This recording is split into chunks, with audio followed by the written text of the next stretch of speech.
Ayan, so magandang araw po. Kasama po namin ang isa sa mga naging dating cameraman at editor ng ABS-CBN Legazpi. At ngayon ay mayroon na siyang sariling Facebook page na Don TV, na kung saan ang page na ito ay naglalaman ng mga kasalukuyan at mahahalagang kaganapan na nangyayari sa ating bansa. Let us all welcome Mr. Don Canela. Good morning. Good morning, sir. Siya ay makakasama natin ngayong araw upang ibahagi sa ating lahat ang kanyang mga sariling karanasan at kaalaman kung paano at ano nga ba ang mga tungkulin at responsibilidad ng pagiging isang editor o cameraman sa industriya ng broadcast.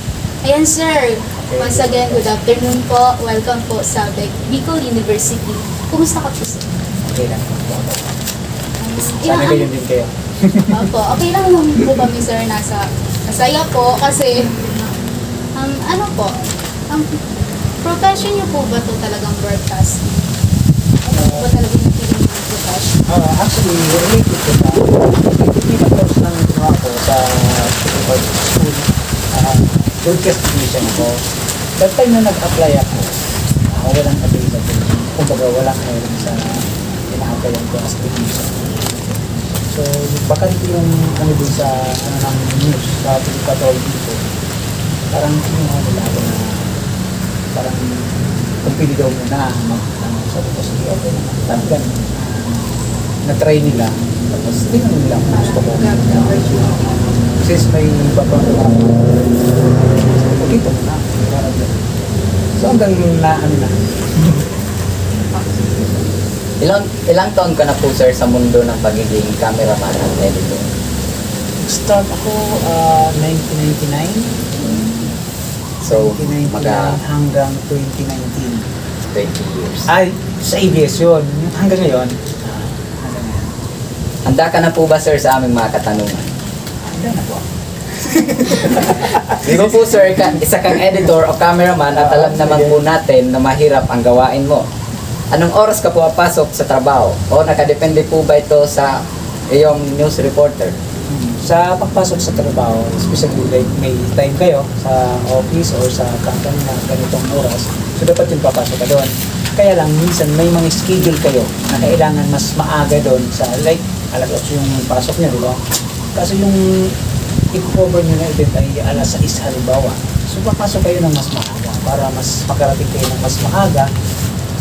Hindi nyo kailangan hintayin yung time na yun. Kasi pagdating sa broadcast, walang time yun na ano, like yung mga importanteng bagay, may bisita o mga pangyayari sa ating kapaligiran na hindi natin inaano yung oras. Parang anytime pwedeng mangyari, na ganun ba. So, ang oras natin, hindi siya nakapix talaga. So, open siya. As an editor or cameraman, ano po bang ginagawa niyong preparasyon sa mga devices? Ito po ba tinetesting niyo po muna or ano pa po? Importante yun. Bago kayo umalis sa opisina, kailangan may paghahanda kayo. Especially yung mga gamit na ginagamit mo ay mayroong gumagamit ng iba. Kasi company yun eh. Hindi lang ikaw. So, ang iba pwedeng gumamit. Ang kailangan mo doon, yung preparasyon mo, pag importante yung recover mo, kailangan naka-ready yung battery, i-check mo kung ginamit niya, naibalik niya ba yung card sa camera. So, dapat lahat yun check yung battery, yung tape, or yung card, yung camera, kung ano siya, gumagana. Lahat yun dapat makaanibaw kayo umalis. Ayan sir, ang recorder po ba sir ay binibigyan kayo ng instruction sa pagkuha ng tamang angulo ng video? May mga isang na gano'n, like sa mga baguhan, siyempre, sasabihin ng reporter, ang kailangan mong shoot ay ganito, kailangan ko ng shot na ganito. So, dapat before kayo pumunta sa isang coverage, ay parang mag-uusap kayo na huwag lang pagdating dun sa kanyang sasabihin. Kasi minsan, pagdating dun sa coverage, tuloy-tuloy na yun. Magsisingas na lang siya o mag-advise na lang siya na kunan mo to. Hindi naman lahat ng sinabi sa'yo ay dun ka na dun mo na ikakahon yung gagawin mo.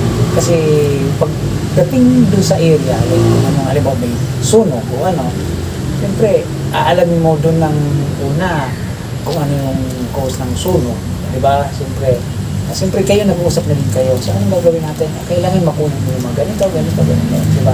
So, ganun. importante yung nag-uusap muna kayo. Tapos importante rin yung advice na parang yung gusto niyang mangyari sa story niya, na gusto ko ganito yung mga shots mo, gusto ko yung ganito. Importante din. Kailangan. Ayan, sir. Binibigyan po ba kayo, sir, ng copy ng news report? Copy na parang Ng copy po ng news reporter. yung script niya. Opo, parang ganun po. Usually dito sa amin, hindi na siya pero importante yun. Ang pinaka-ano doon tarong may storyboard ka. Kaya lang, yun, sa mga istorya yun na parang in-schedule nyo, yung siyempre, gagawa muna kayo ng storyboard para mas madali sa pag-shoot, hindi na sayang yung mga shoot na madami. Kung mag-i-stick ka lang dun sa ng storyboard na ganito yung shot, ganito yung kailangan natin, ganito yung interview. So, mas mapapadali kayo, makakatipid kayo sa tayo. Mas din sa ito. Kailangan din. Mas mapapadali yung pagtrabaho. Usually, saan po kayo kumukuha ng downloading material sa ginagamit niyo? Sa download naman, depende yun sa halimbawa, may storya na like siya, halimbawa, nakunin niya yung storya, nandun siya sa Sorsogon, pumutok yung Mount Burusan, hindi kami nakapunta. Ibig sabihin, wala kaming material. So, nakita namin yung post niya sa Facebook or nag-visit siya na meron siyang material. So, hindi na lang i-download namin. Base dun saan niya, halimbawa, in-approve niya na, okay, piling kong gamitin. Parang gano'n. Tapos siyempre, mga gamit. Tapos, mag-anak kami sa mga details. Paano mo ginagawa, anong nangyayari, ang nakita mo. Tapos, other authority, kukuha din kayo ng information para mas mabulo yung story. Paano po kayo nagsiset up sa isang studio po? Set up sa isang studio. Like ganito, yung mga pagdating sa depende sa kung anong gusto nyo na like talk show or like ganito. Ang pinaka dyan, like kulang sa gamit, di ba? Ganito, wala tayong ilaw, walang ang pinaka dyan, like pag indoor kayo, anin nyo lang dun sa medyo maliwanag, malapit sa bintana. Pero huwag kayong posisyon na background nyo yung bintana. Kasi didilim yung nyo. So against the light kayo. Dapat pabor kayo. Like dito yung bintana, dyan yung sikat ng araw o liwanag. So dapat dito kayo. So pag nilagay mo yan dyan sa nasa likod nyo yung bintana, yung liwanag nun, ang makukuha lang ng camera mo, yung shadow, parang shadow ka shadow. So depende sa angle mo. Yun lang, kung yung sa studio, yung sinasabi mo, Alam po, dapat ready yung mga gamit, chinik-check nyo lahat, yung tulad sabi ko kanina, mas na mag-set up kayo, microphone, yung bago kayo ng recording, na tuloy-tuloy na sa interview. Kasi minsan, tapos na yung interview nyo, yung microphone nyo pala hindi gumagamit. Natapos na yung interview, so, umalis na yung interview nyo, wala na kayong material, wala na kayong tapos after ng interview dapat testing nyo. Diba sabi ko sa inyo kanina na kailangan testing kayo, tapos i-preview nyo para marinig nyo kung yung mga gamit gumagana lahat. Importante. Yan, sir. Paano po pag taping lang muna ang ginagawa niyo? Mas mahirap po ba sa live recording ang pagbuo ng footage? Sa taping, medyo magkaano kasi yan. Ang sa taping kasi, siyempre, maiinit mo yung mali. Kung ano yung ginagawa niya, di ba? Kasi in-take mo siya tapos may time kayo na. Sa live naman, kung ano yung nakukuha ng camera, live, may covers kayo ng Magayong Festival o Ibalong Festival, hindi nyo na yan i-edit kung talagang live yun, di ba? So, instruction na lang yun dyan sa camera mo. Na ganito yung shot mo, hindi ka dapat yung shot yung magalaw para yung appearance sa ng shot natin, hindi siya masyadong so, ma-appreciate ng tao. Kasi minsan may mga shoot baga tayo na galaw-galaw, lang. So, anyway, kung cameraman ka na pagdating sa ganyan, sanay na. So, alam na kung ano gagawin. So, importante rin yung sa live kasi yun mahirap sa ibig sabihin na kumbaga, iba yung sa taping, kasi yung taping may time ka, di ba? Mai-edit mo pa siya kaya yung pang baguhin, yung mga mali, pwede yung pang sa live, kung ano yung sinabi mo, yun na yun. Hindi mo na yun mababago. Since you work in a deadline-driven environment, on multiple tasks and projects simultaneously, paano nyo po ba napaprioritize or namamanage ang inyong oras? Yun, importante yun sa pag-manage ng time. Halimbawa, ilang material ba ang gagawin mo? So, mag-usap kayo, alin ba dito ang kailangan natin unahin? So, ipapriority yun ng reporter o kung yung segment producer. Kasi, yung deadline nga, habulin mo yung ano. So, ang pinakaano dyan, mas madali ito. Lahat ng material na kailangan sa mga projects niya, dapat nandun na lahat. Para hindi ka na mahirapan o hindi ka matagalan sa paghahanap. So, mag-iinit ka na, copy-paste ka na lang, gano'n. So, madali na sa'yo. Hindi ka na mahirapan. How do you assemble raw footage with camera shots either recorded or transferred into videotape in preparation for inputting it into the computer? Ang ano dyan, like noon, sa tape, di ba? Medyo mabagal kasi real time. Kung ano yung ilang oras yung tape mo, yun din ang, dun mo siya yun din ang pag-transfer mo. So, ikakapture mo siya. So, real time. Ngayon, card na or ibang mga gadget na ginagamit mo, mas madali na. So, ang pinaka dyan, kailangan i-ano mo siya. Tawag na i-categorize mo kung ito yung footage na sa interview, ito yung footage sa mga signers, yung mga clips na kailangan panglagay mo, di ba? Yung mga ganun. Pinaka dyan, pwede mo siyang i-rename. Kasi, pag kinuha mo yung role like sa cellphone, lahat yan, pangalan yan, di ba? Halos pare-parehas, nagkakaiba lang sa number sa dulo. So, para mas madali mo siyang ma-identify, i-rename mo siya. Kaya, ito yung interview niya kay director, interview niya kay ma'am. So, ilalagay mo din yung pangalan para pagdating din sa hanapin mo siya, ma-identify mo kaagad yung material. So, mas makakapadali sa pagtrabaho. Yan, sir, sa pag-i-edit po ba ng video, nagbibigay po ba ang reporter ng format o instruction sa inyo? Sa format naman, mayroon ng standard na ginagamit.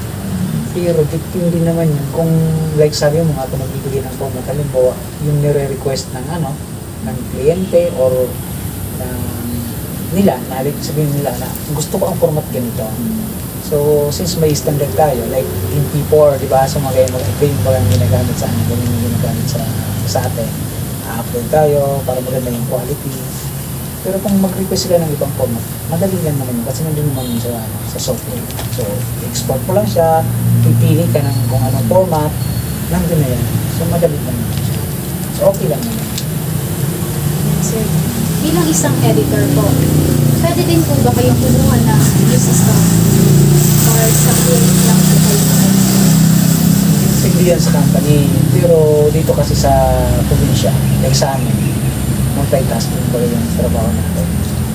So, kung alam mo yung pagkamera, tapos nasa yung kung gusto mo. Since yung mo, as editor ka lang talaga, ang iba kasi, ayaw na mag-ano eh. Sabi, editor lang ako, hindi editor ako. Pero kung depende yan sa'yo eh, para mas mapadali yung kung kaya mo naman, hindi mo na-offer yung sarili mo.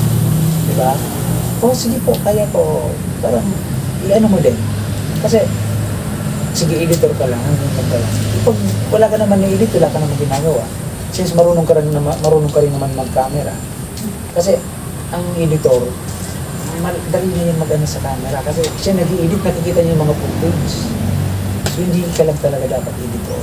So, camera nito. Mas madali. Ano po ba yung kadalasang software na ginagamit niyo po sa pag-edit? Nag-start ako hanggang ngayon, Adobe Premiere. Adobe, yung nagsimula ko yung version yung pinakambaba pa hanggang sa yung latest na. So, okay. Pag magda-download po kayo ng mga sounds, videos, or pictures, nagpapaalam po ba kayo sa may-ari ng mga pagkukuhanan nyo ng sources? Yun nga. Di ba sinabi ko kanina na importante may tayo na ino-authorize tayo ng may-ari na ganito. So, ang iba niyan, pag hindi, kukurtisin mo na lang siya, ilalagay mo na lang doon. Kasi sa YouTube o sa Facebook may copyright. Ginamit mo yung sound niya. Pwedeng i-mute yung video, yung audio. di ba, nag-play yung biglas, biglang imamute nila yung kasi may copyright yun kasi hindi ka nagpaalam yung daan. So, may mga ganun talaga. So, kailangan, hanggat maaari, kung pwedeng mag-download ka ng music mo, na yung copyright, especially sa YouTube, may binibigay siya ang YouTube na parang dito. So, mamimili ka na lang. Eh, kaya lang, siyempre, yung gusto mo, na talagang like, yung mga bagong music, na ano, di ba, mahihirapan ka. I-copyright ka naman ng YouTube or Facebook. Paano po kung kulang yung footage na nakuha nyo? Paano po, ano po ang posible na maaaring gawin yung paraan o solusyon po para masagot po itong problema nyo? Yung mga kulangan. Opo, mga kakulangan po. Ang pinaka-remedyo dyan, ang gagawin mo dyan, yung mga file video. Kung mayroon kang file video na related sa story, tapos lalagyan mo na lang siya ng file video. Importante yan. Hindi mo siya pwedeng hindi lagyan kasi iisipin ng tao na ngayon yun. Parang, ano, so, pag all footage yung ginamit mo, lagyan mo siya ng file para at least alam mo lahat. Kasi minsan, mga tao, tingin mo yung mga tao, tapos wala kayong footage ng ginawa nyo ngayon. So, kukuha ka ng file video ng mga tao. Minsan, yung mga nilagay mong video ng tao, halimbawa, yung nakilala doon na ano, patay na o ano, tapos lumabas pa siya. Ang patay na ngayon, lumabas pa yan, tapos ngayon yung story. So, hindi maganda. So, ang ano na lang, hanggat maaari kung ano, huwag ka na mag-close up ng tao, i-wide mo na lang siya para hindi masyado makilala. Yung mga ganun makikita. Tapos, pag wala naman, halimbawa, may instant naman na nag-news gather kayo na halimbawa, nag-shoot kayo dun sa area, wala na yung ano, sa incident halimbawa ngayon yung bata o yung matanda, ngayon na baril o kung ano nangyari. Ngayon, naalis na siya, dinala niya sa ospital, hindi niyo na naabutan. Pero mayroong mga tao din na na-interview niyo, tapos kailangan niyo na magmadali.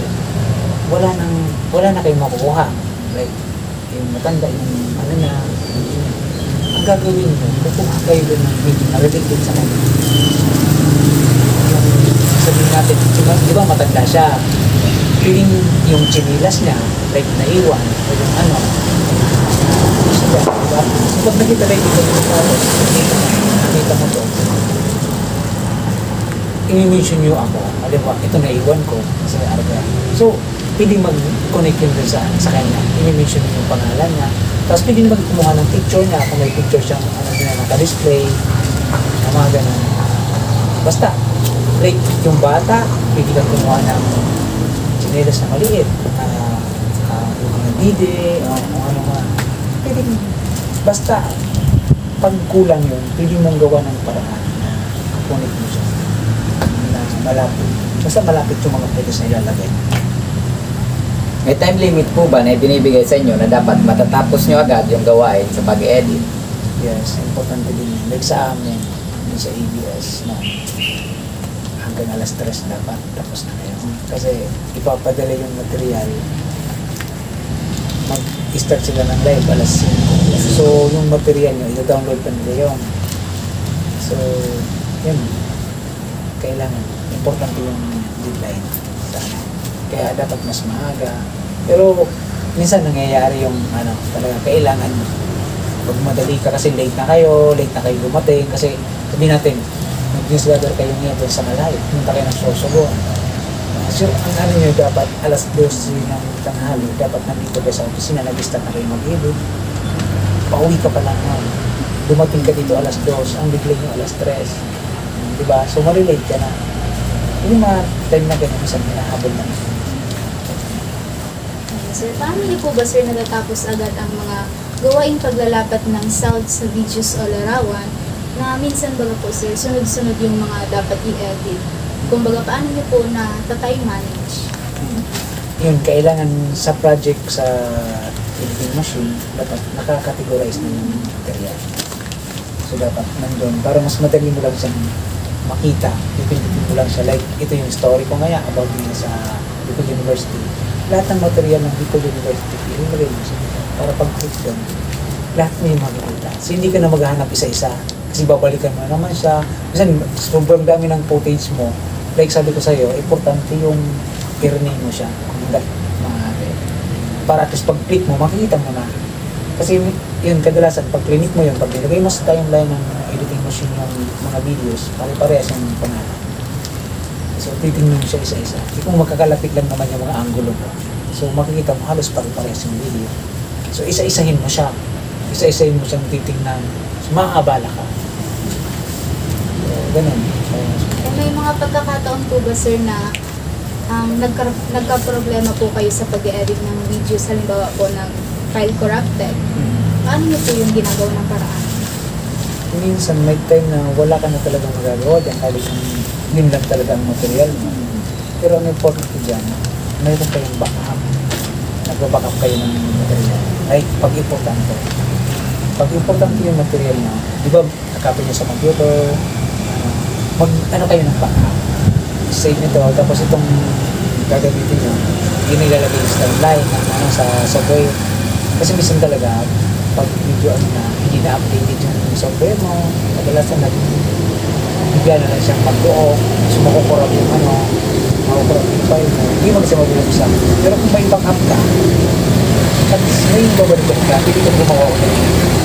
Pag nakurap kasi, like sa mga card din, sa mga external hard drive, pag puno na, yun, kadalasan nangyayari. So, huwag mo masyadong punuin yung hard drive para yung file, ano lang siya, buwelo lang siya. Lagi siyang may allowance. Huwag mo isasagad sa na-focus mo. Sige lang. After nyo po mag-edit, saan nyo po ito pinapasa or sino po ang nag-check? Siyempre, yung reporter, check na yun, tapos pag okay na, send mo na. Kasi sinisindan mo doon sa ABS, sa Naga. Kasi doon yung live broadcast, kami support lang kami dito. Like ngayon, dito sa Don TV, yung reporter, gagawa siya. Halos ako na lang lahat na gano'n. Once na natapos siya na mag-voice over, chinecheck ko na, at chinecheck na sige, lagay mo na yung sound, yung SOT, yung interview bagay, ikakat mo na, lagay mo na tapos yung voice over niya. So ako na naglapat lahat. Tapos pag natapos ko na, ina-upload ko na, kasi wala naman na deadline, wala naman siyang na time. Unlike nun sa ABS, may time na bullet, may time. So ngayon, dito, buwilo lang siya. Anytime na gusto kong i-upload, ina-upload ko lang. So, hindi ko pa siya minamanage ng maayos. Kumbaga, para at least, pag mayroon ka ng story, upload mo na. Pero hindi yun actually, hindi yun maganda. Dapat mayroon kang inano. Para yung pagsubaybay ng mga viewers mo, yung mga followers mo, may time sila na ganito ka dapat time na nag-upload, na ganito, para alam nila. So, abangan nito. Kayo rin po ba ang nagpa-publish ng video after nitong ma-finalize? Yun na yun. Yung parang gano'n like dito sa Don TV. Pag tapos ko na, tinitingnan ko, minsan sinisend ko muna sa reporter ko, check mo, pag okay na, upload mo sa akin. Hindi na siya pinapatagal kasi sayang ang story pag pinalipat mo siya ng mga ilang like yung mga story na kailangan malaman ngayon, di ba? Yung mga nangyayari ngayon na important. Like, si Presidente, dumalaw. Hindi mo naman yung piling i-broadcast after a week, di ba? So, mas maganda, may ano mo siya, kung anong araw dumalaw, may isabay mo siya sa ngayon para at least makasabay ka dun sa anong araw. So, hanapin mo sa'yo. Hindi ka iiwanan kasi yung information na bibigay mo sa tao. Diba? Ano po ba, sir, yung pinaka-mahirap niyo pong na-experience as video editor pagdating sa recording or editing? Yun din, yung mga tanong mo kanina na nakurap yung yung card, dami na nangyari sa akin, tapos yung tape, nasira, yung sa so, mahirap na gano'n, pero nangyari talaga yun, hindi yun naiiwasan. Pero kung kaya mo marimutuhan, yun nga, yung mga backup, important. Ano po ba ang maaari mong ma-recommenda sa mga kaaral na gaya namin kumukuha ng kursong Bachelor of Arts in Broadcasting sa mga dapat gawin kapag dumating na kami sa puntong pag-aaralan namin ito sa field? Yun, maganda yan. Tanong nyo, maganda. Especially sa inyo, yung mga baguhan. Dapat, maging lang, mahinahon, parang mapagpakumbaba kayo. Kasi may instant kasi na sa sitwasyon na like yung pupuntahan nyo, hindi maganda yung trato, sa inyo. Yung mga ganyan na i-treat kayo na parang wala lang, hindi ini-ignore kayo, kahit may ganun kayo. Minsan yung mga tao na ganyan, like sa politiko, hindi kayo kilala. Wala lang yan. Pero pag importante kayo, i-ano kayo na, aatsikasuhin kayo. So, maging ano lang kayo. Tawag yan, humble lang, di ba? Pagpapababa lang kayo sa mga ano.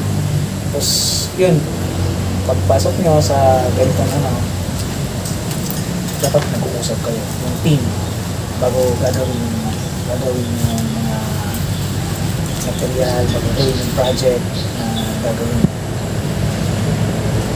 Yun lang siguro. So ayun na po. Bilang pagtatapos, nais po namin magpasalamat sa inyo, Mr. Don Canela. Ito po isang karangalan po sa amin na makapanayan po ang isang batikang cameraman tulad niyo po.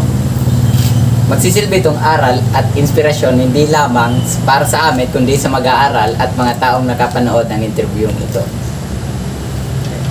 Ayun, sa muli po sir, maraming salamat po ulit at binigyan mo po kami ng magandang aral patungkol sa mga gawaing pag-i-edit na magiging gabay po namin sa mga hakbang at mga hakbang po na magagamit namin sa tinatahak din po namin kurso.